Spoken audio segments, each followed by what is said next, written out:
প্রতিদিন সংসারে কত কাজই না করতে হয়, তারপরও মূল্য দেওয়ার মতো কেউ থাকে না। কিন্তু আমার সংসারে তো মূল্য দেওয়ার কি কেউই নেই, মূল্য আর দেবে কে? তো যাই হোক, যাদের সংসারে মূল্য দেবার লোক আছে তাদেরই মূল্য পাচ্ছে না, আর আমি কোথা থেকে পাবো? আমাকে কে দেবে বা মূল্য?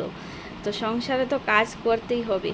তো অনেকটা বেলা হয়ে গেছে, এখন আমার স্নান টান করে চলে আসলাম। এখন প্রায় 11টাই বেজে গেছে, আর আজ ছিল সোমবার, তার জন্য ধোয়া মোছা অনেকটাই বেশি ছিল। কেননা সোমবার হলে আমার নিরামিষ থাকে, তার জন্য অনেকটা সকালবেলা উঠেছি। উঠে দেখো রান্নাঘরটা পরিষ্কার করেছি, তারপর বেডরুম পরিষ্কার করেছি, মুছেছি। তারপর এখন স্নান টান করে চলে আসলাম। এখন পুজো দেব, তারপর এসে রান্না বান্না শুরু করব। তো চলো এবার ঠাকুরঘরে যাওয়া যাক। তো এবার চলে আসলাম ঠাকুরঘরে। ঠাকুরঘরে এসে দেখো কালকে যে পুজো দিয়েছিলাম সেই ফুল কটা রয়েছে, আর এতটা গরম পড়েছে না, ফুলগুলা একদম মজে গেছে। আর সকালবেলা উঠে দেখো অনেকটা ফুল তুলেছি বাড়ি থেকে। ঠাকুরের বাসন টাসনও ধুয়ে নিয়েছিলাম, ঠাকুরঘর মুছেও নিয়েছিলাম, সব কিছুই কমপ্লিট। এবার পুজো দিয়ে দেব।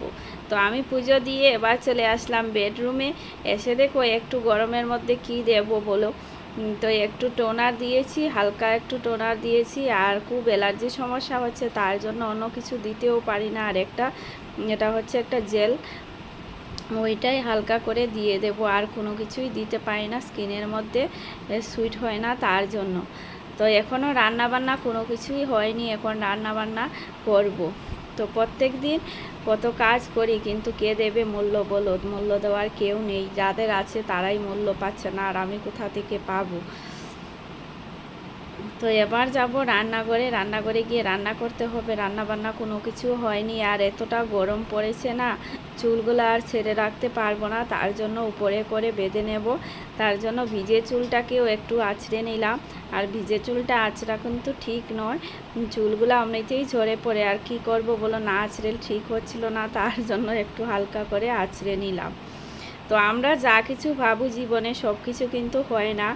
আমাদের বিয়ের আগে কিন্তু আমরা মাদের শাঁখা সিঁদুর পলা দেখে ভাবতাম আমাদেরও যখন পরবো আমরাও না কত ভালো থাকবো, কত সুখে থাকবো, সুন্দর করে সেজে গুজে থাকবো, হালকা একটু কাজকর্ম করব, বাস সুন্দর করে থাকবো। কিন্তু সব কিছু তো আর ভাবা হয় যা তা কিন্তু হয় না, সব কিছুই অন্যরকম হয়ে যায় পরিস্থিতির সাথে সাথে। তো এবার দেখো আমার রান্না বান্না হয়ে গেছে। তো রান্না করেছি, সেগুলো আর শেয়ার করতে পারিনি। রান্না করেছিলাম সয়াবিনের তরকারি, আজ তো নিরামিষ। আর এখানে ভাতের সাথে দিয়েছিলাম পেঁপে আর কাঁচা কলা সেদ্ধ করেছিলাম, গরম পড়েছে তার জন্য। তো এবার খুব ক্ষুধাও পেয়ে গেছে, এবার খেয়ে নেব। আর ফ্রিজ থেকে একটু জল খেয়ে নেই, দেখো ফ্রিজে কোনো জলে নেই, ছেলে বের করে খেয়ে নিয়েছে, ওই যে বোতলটা এখানে রেখেছে। তো যাই হোক, এবার একটু জল খাবো, খুব গরম লাগছে, তারপর খাওয়া দাওয়া করব। তো এবার একটু এসেছি বেডরুমে, একটুখানি বসবো, তারপর ভাত খাবো। গরম লাগছিল, রান্নাবান্না করে আসলাম তো তার জন্য। আর এদিকে দেখো আমার ছেলে আজ বাড়িতে আছে, আজ স্কুল বন্ধ ছিল তার জন্য বাড়িতে আছে। আর এখানে ফ্যানের নিচে বসে বসে লেখাপড়া করছে। তো এবার খেয়ে নেব, তারপর একটুখানি রেস্ট করব। তো ছেলেকে একটু দেখিয়ে দিই, দাঁড়াও। এই দেখো ছেলে যেন শুয়ে শুয়ে পড়ছিল, আর আমাকে যখন ক্যামেরা করছি তখনই উঠে বসলো। তো যাই হোক, তো আজকের এই ছোট্ট ব্লগটা তোমাদের কেমন লাগলো বন্ধুরা অবশ্যই কমেন্টস করে জানিও। তো আজকের জন্য টাটা, ভালো থেকো সবাই, দেখা হচ্ছে নেক্সট ব্লগে।